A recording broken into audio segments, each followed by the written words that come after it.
Hello, everybody. Welcome to this episode of the Worst Outtakes. I am your host, Jay, and I'm joined by your Dungeon Master for now and the foreseeable, Ethan. Say hello.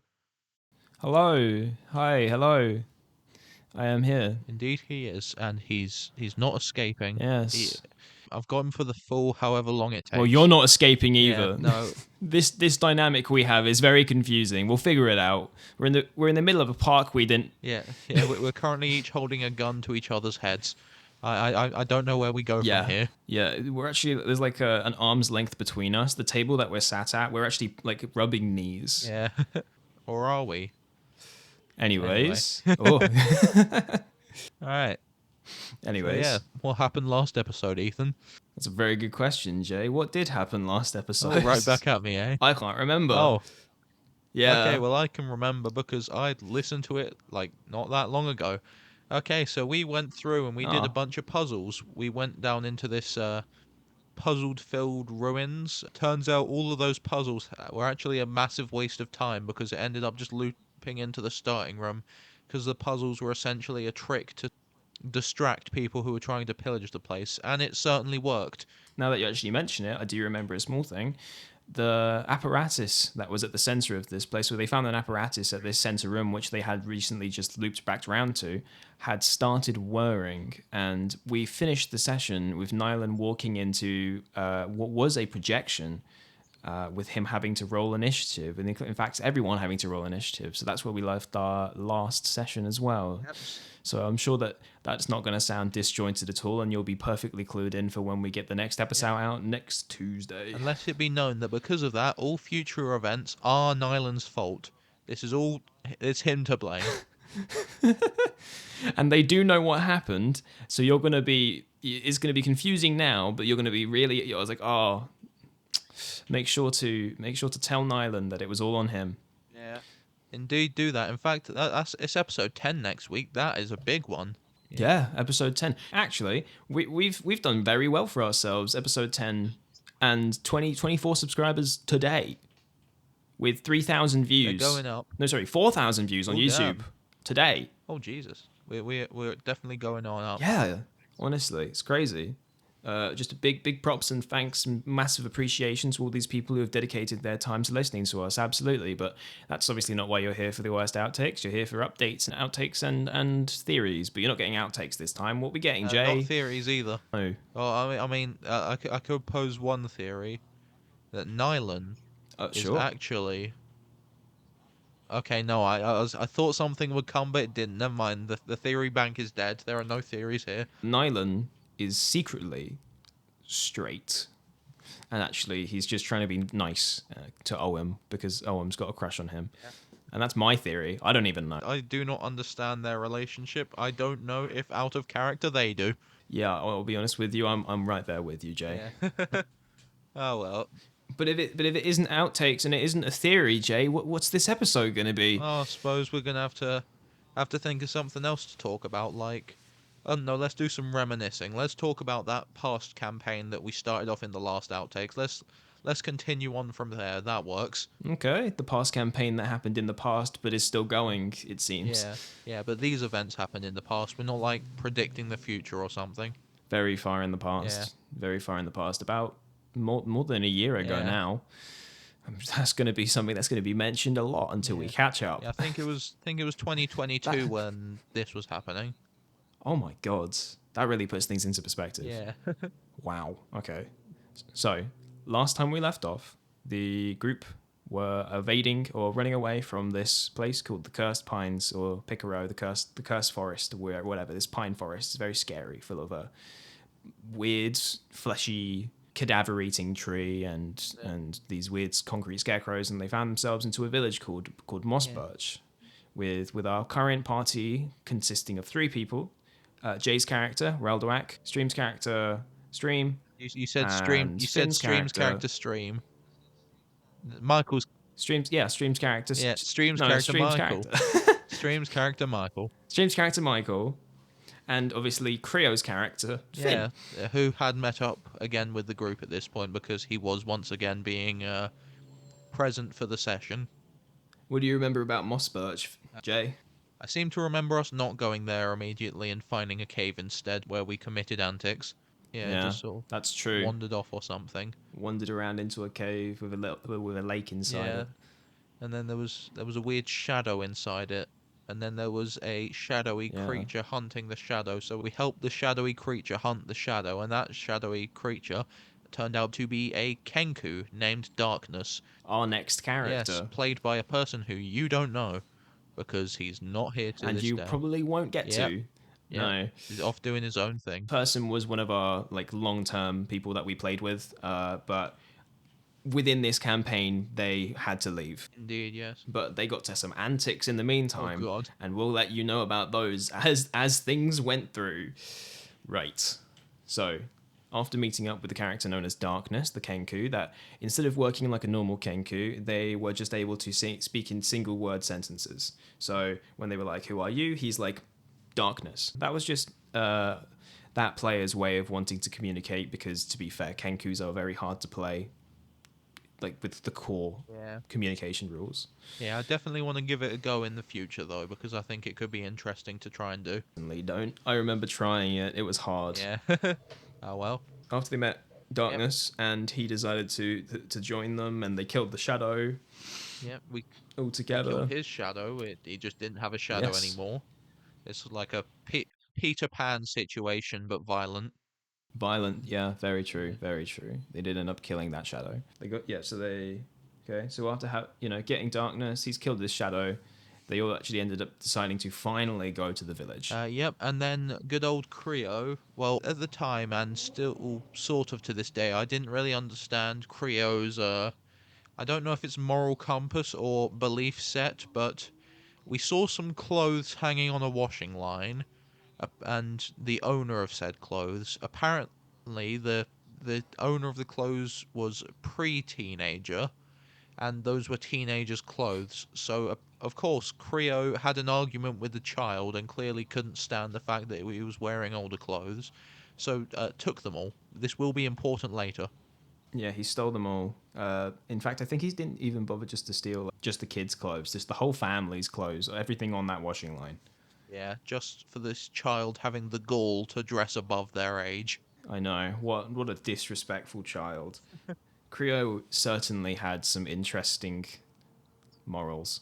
Well, me immediately asking them was like, oh, well, you've been carrying quite a few things, you're carrying quite a lot of heavy things. Is that, I know it might be out of the question, but by chance, does that push you over your encumbrance? And he's like, wait, what? And I was like, yeah, we're doing inventory rules. And then everyone was like, wait, what? And I was like, yeah, yeah. So cue everyone just pretty much looking through all of their inventory and immediately just shoving a bunch of it into a pile. I think a couple weapons from Stream, Darkness. I think he just found a whole cat and he was holding it in his inventory. And I don't mean like a domestic Yeah. cat, I think like a Yeah, I'm pretty panther or sure it was a something. panther that he had found and killed. Yeah, he was just carrying it around with him. It was in his inventory. I was chill with it, but apparently it was too encumbering for him. Yes. Who would have guessed? Yes, I did the funny idea of giving my fighter a -1 in strength because he used Dex instead. So of course that meant I was also I was an Eldritch Knight, so I ditched my slightly too heavy leather armor for mage armor, added that to the pile. And Creo immediately thought, "Oh, it's okay. I don't need to worry about it. These possessions, these clothes, because simply put, I'll just burn them. You know, that kid doesn't deserve them. I'm not giving them back. I'll just burn them." Whilst putting the stuff in the fire and burning them, that amongst the clothes was some odd sorts of patterns on some specific clothes that would look very uniform Oh like. yes, of course, I forgot. They had weird clothes just hanging on Yeah, their like robes or yeah, they were something. just hanging on their washing line. But we took that to be a dubious thing. I think, ironically, those ones didn't end up getting burnt, No, did no, they? we ended up Because keeping you had a them. Yeah, plan. we had a plan to use them Yeah. to infiltrate a cult. At least that's what we thought we were doing. So as the day became night and you guys pretty much spent all your time in the village, Yeah. you needed a place to kind of, hit the hay. Very Yeah, we went in literally, a barn. We uh, slept in a barn like the baby Jesus. like the baby Jesus as you all were.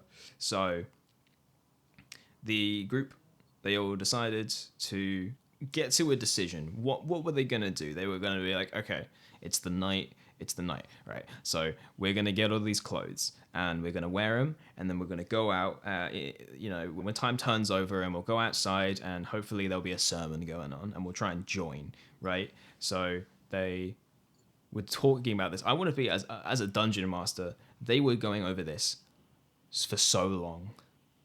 It couldn't be understated. I was just sat there behind the DM screen just thinking, it's just like, what are you doing? Didn't try to stop us though. I did.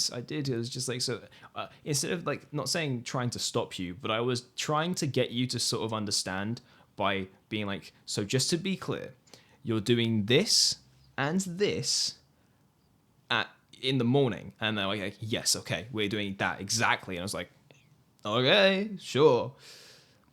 So night passes over, you all go to sleep. You wake up, you're wearing the robes. Darkness is nowhere to be seen. He's disappeared. He And does that a lot. He's good at that. he's very good at it. But you guys all go out to the front of the barn wearing this uniform, and one of the parents of this child who was wearing the clothes of someone much older came up to them. It's like, well, what are you doing wearing that kind of stuff? Go back in the barn, go back in the barn. You can't have all these people seeing this stuff. And as you do, you go back in the barn, you're coerced, you're convinced, all of you are. And Aren't the guards called on us? it, I seem to vividly remember being chased by guards. yeah, you weren't chased by guards. You were straight up assaulted That by was it. Yeah. guards. The barn was broken in, and a whole combat happened with you guys having to fight like a bunch of the town soldiers and guards just because you were wearing this uniform.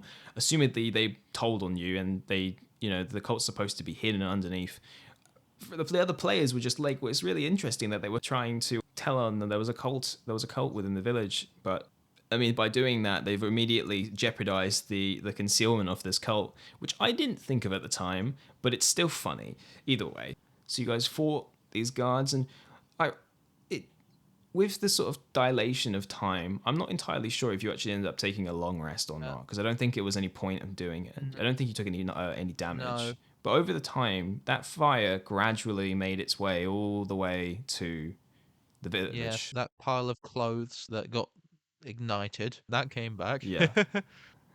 But whilst in the midst of combat with you guys on the tops of roofs, some of you literally trying to like bottleneck effectively these soldiers by making it so that you're stood on top of the roof, and like none of these soldiers are interested in trying to climb up because you had some sort of like weird battle plan, which I didn't really get, but it was effective. Yeah. And all of that going, it worked. I remember it working. The fire actually made its way to you guys, and after having pretty much gotten rid of all of the soldiers or the people that were trying and it's dead certain in trying to at least incapacitate you and put you under custody, eventually you realized that no more were coming, and the distinct smell of smoke was in the air, and you noticed immediately that the village had caught on fire. We didn't try and help or anything. We just sort of left immediately after. Yeah. I have a very vivid memory of me for some reason doing when I play. Usually, you'll never get this in the podcast because I don't believe it's very good for the actual audio. But I'll have music playing in the background, and I remember accidentally bringing up something which was incredibly kind of bleak and dramatic, and I kind of just ran with it, despite the fact it was just like, I don't think this fits, but we'll just go with it. So you guys all ended up leaving this place, people crying in the streets, houses on fire, guards grabbing buckets from the well and pouring it over the fire. Whole situation.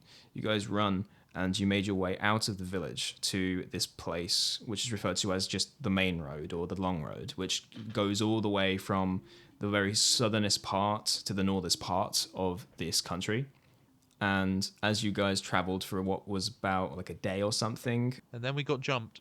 yeah, like by like some guy. Yeah, just a guy. I knew this guy.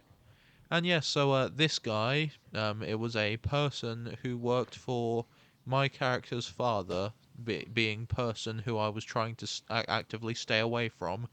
And he basically said, "Hey, come with me. You're going home. and we'll take all the little friends you got with you, or you know what, I might just kill them all. And I didn't want that. After a bit of back and forth and thinking, and then trying to go alone or something, but then that, I think I remember something about wanting to go alone not working. Yeah, I think what was the reason why was that your father was under the assumption that you didn't disappear voluntarily and it was someone else's fault. So he was gonna put blame onto whoever else you were kind of wandering I with. see. Yeah, that does sound familiar. So yeah, and then we went, fine, you know what, we'll go. And then we just got teleported to this evil fortress place called the Black Bastion. It's a very, very evil place. Yeah, that's where we ended Indeed. up, right in the heart of all of that nonsense. And I think that's where we'll end that story, because that's a whole thing. That's when we finally meet Reese's first character. In fact, first ever character he played with Yep. us as a group. Indeed. Yeah, A guy called Hiswin. clearly he's done well with that one, because his win is still a character to this day. He stuck around. But if you're interested in learning about Hiswin and how he came in on a thing called the Trundler, you know, where everything came up and you know, where he is now, you know what you can do? Jay, what can they do? No, what can any of us do? It's all meaningless. Oh, well, to get rid of that nihilistic or even, you know, absurdist perspective, how about this? If you made it this far to this episode, put hash brown in the comment section and we'll give you a shout out in the next Worst Outtakes. If you enjoyed this video, please click it. If you enjoyed it even more than within giving a like button, then maybe put the subscribe button. And if you're even more inside with the subscribe button, hit that bell so that you can get notified whenever we put out a video. If you're not so interested in being notified, you can at least know that we put out videos every single Tuesday as a guarantee. You can directly contact us at twodndpodcast on Instagram or in the comment section. I hope you enjoyed all of our content and we'll see you soon. Bye!